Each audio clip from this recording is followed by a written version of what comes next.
Assessment with Kevin Shipp on Patreon for our subscribers. How are you tonight? Jason, I'm doing great. It's good to see you again. Good to see you too. You know, we've gotten into what I would have never anticipated to be essentially a gigantic battle. Yeah, it's extremely odd. And one of my questions is why the battle? This all started when I went to, I heard some reporting by Dave Janda on Dennis Montgomery and the Hammer, and I had done kind of a cursory check, and there were some pretty obvious red flags. So I called Dave Janda up and said, hey, Dave, you may want to think about this reporting. I got some stuff here, and let's go back and forth and see if we can find what the truth is. I'd like to help you out. Well, instead of doing that, Janda went out, doubled down on his reporting about these 47 hard drives, and then did a video that was obviously an attack piece on me. I ran that by another investigative journalist. He says, oh, yeah, that's a hit piece on you. You got to correct the record. So I did. So the question was, what in the world, why are they still pushing this story, especially the 47 hard drives, which essentially I have humbly proved were false, including from an eyewitness and my source, which I can now reveal, and that's Mike Zullo, the chief investigator for the Maricopa County Sheriff's Office. Zullo was there. He saw everything. He talked to everybody. He saw the information. They have cut out and have since 2015 communications with Zullo, and they won't return his emails, calls, or anything. Why is that? He's an eyewitness.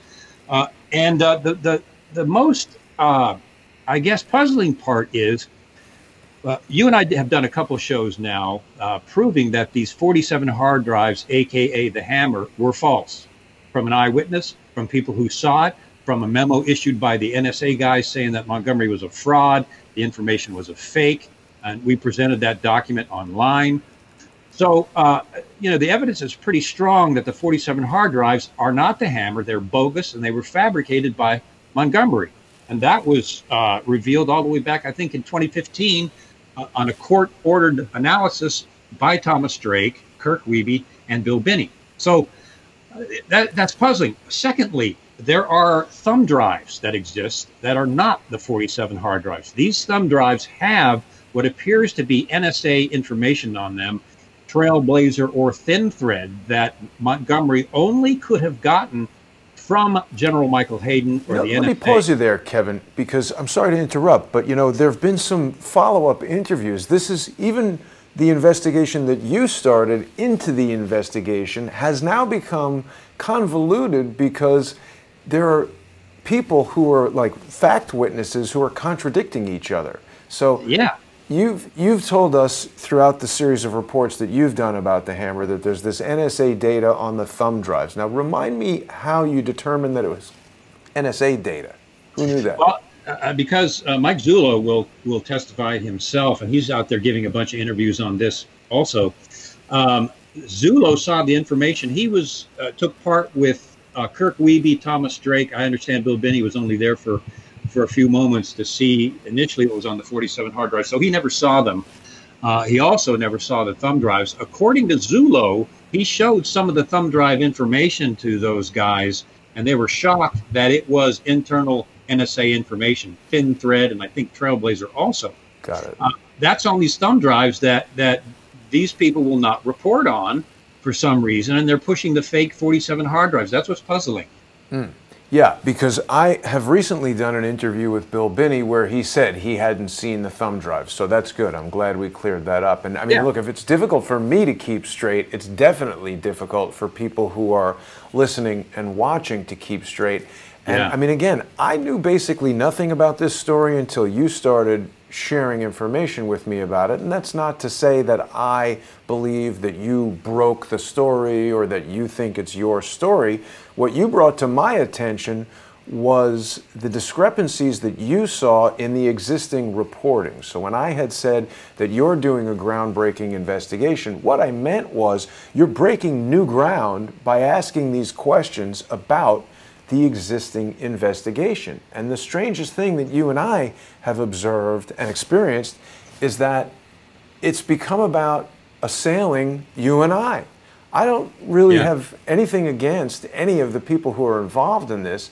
I'm just simply asking if Mary Fanning comes on the show and tells us that Bill Binney has stated he has receipts from the FBI that don't have signatures on them, and then Bill Binney comes on the following week and tells me he's got receipts, but they all had signatures, I begin to wonder why the discrepancies in reporting. Good point, Jason. And let me correct that, because I watched that video carefully. Bill Binney was saying that when they seized his property, when they raided his house, right, the receipts all had the FBI's signature on them. Mary Fanning's evidence, there is no signature. And so he basically acknowledged that, which is probably what you're saying. But well, no, I mean, I was under the impression that Mary Fanning was saying it's normal for these things to not have signatures because Bill Binney has a lot that don't have signatures. Don't pay any attention to this, Jason. Move on and let me steamroll you and speak over you about something else that's false. The other interesting thing, Kevin, about Mary Fanning is that when she didn't like the questions I was asking, not only did she not answer the questions, but someone, Mary says not her, someone initiated strikes, privacy strikes, on the YouTube channel on two videos, both having to do with Mary Fanning and Alan Jones. And if those frivolous strikes had succeeded, Crowdsource the Truth would have been totally deleted because there was already one existing strike at the time. So it would have been 3 strikes, I'm out. Luckily, YouTube found in my favor that, in fact, there was no basis for those strikes. And now Mary is trying to convince me, because of the law that went into effect in 2017 that forces telemarketers to instruct you as a customer or a member of the public that they're recording your call. Mary seems to think that that means me recording her calling me is illegal. She's wrong. So either Mary can't tell what's going on, or she's deliberately pushing falsehoods for some reason.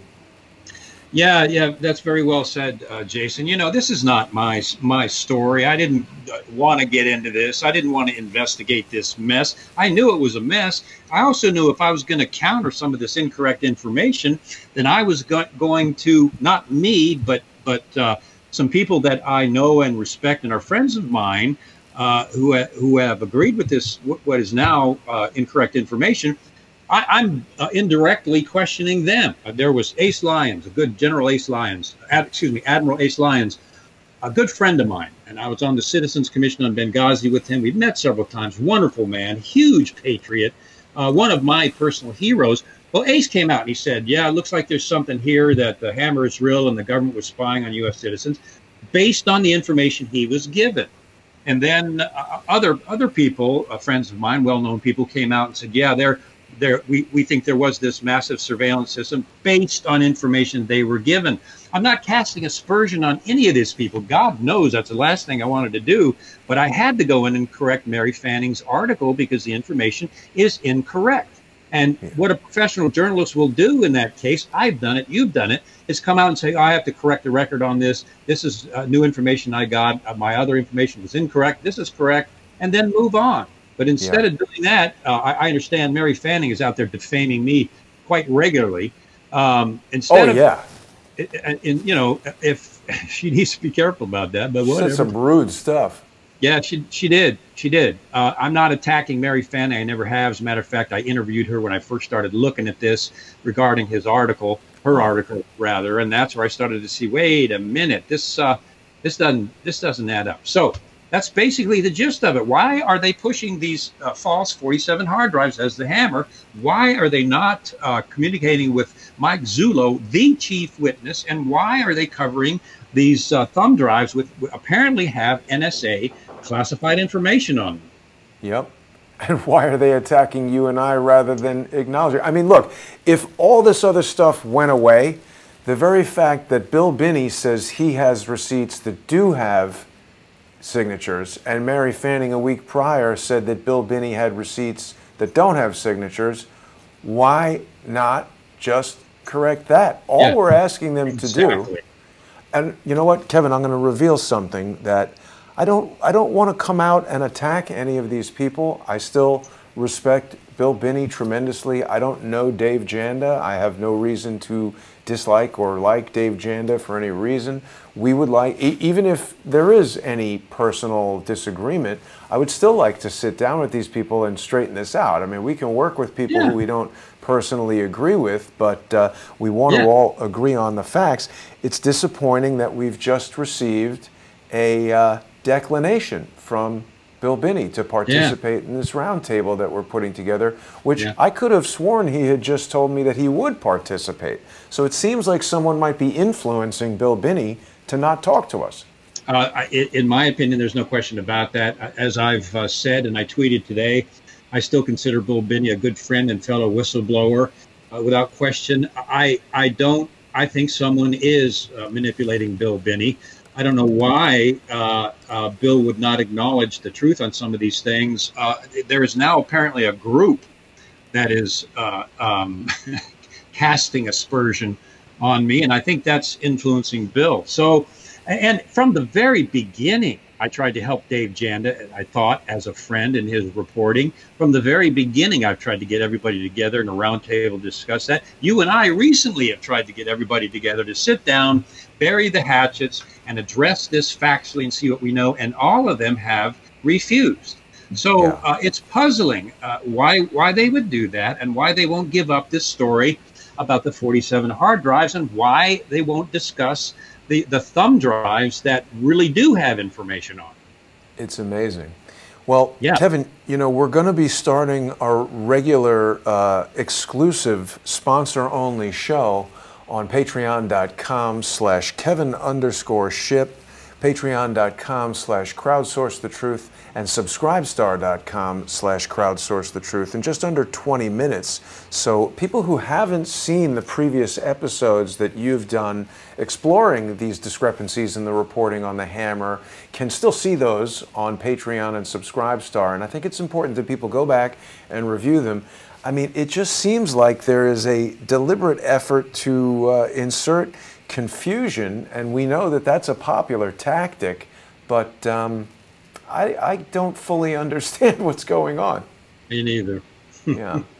All right, so people can join us on there. We're going to be going into some detail with regard to the discrepancies that we've been talking about right here, showing some segments from the Bill Binney interview, segments from the Mary Fanning interview with Alan Jones, and just raising these questions. I mean, forgetting about Dennis Montgomery for a moment, forgetting about any lawsuits that have been involved in this, forgetting about any previous reporting, just focusing on those really small number of evidentiary matters that should be able to be cleared up in relatively short order, but instead we see obfuscation, obstruction, disinformation, deflection, name-calling, just pure nonsense. Yeah, that's right. It's quite strange. And before we go, Kevin, I do want to remind people that they can visit your website. If they go to fortheloveoffreedom.net, they can check out Kevin's website. He's got his final revelations about the hidden equipment that he found on a CIA base that people are going to want to hear about. Of course, you can order Kevin's book from the Company of Shadows. You're going to get a signed copy, and the website gives you access to the shadow code to reveal some of the redacted elements that the CIA did not want you to see. Remember, it's totally free to visit fortheloveoffreedom.net, and you've got convenient access to Kevin's financial sponsorship links right on there. So you can join us on patreon.com/Kevin_Shipp, patreon.com/crowdsourcethetruth, and subscribestar.com/crowdsourcethetruth. We'll be there in just about 15 minutes with yet more investigation into all of this disinfo surrounding reporting related to the Hammer. Thank you, Jason. See everybody there.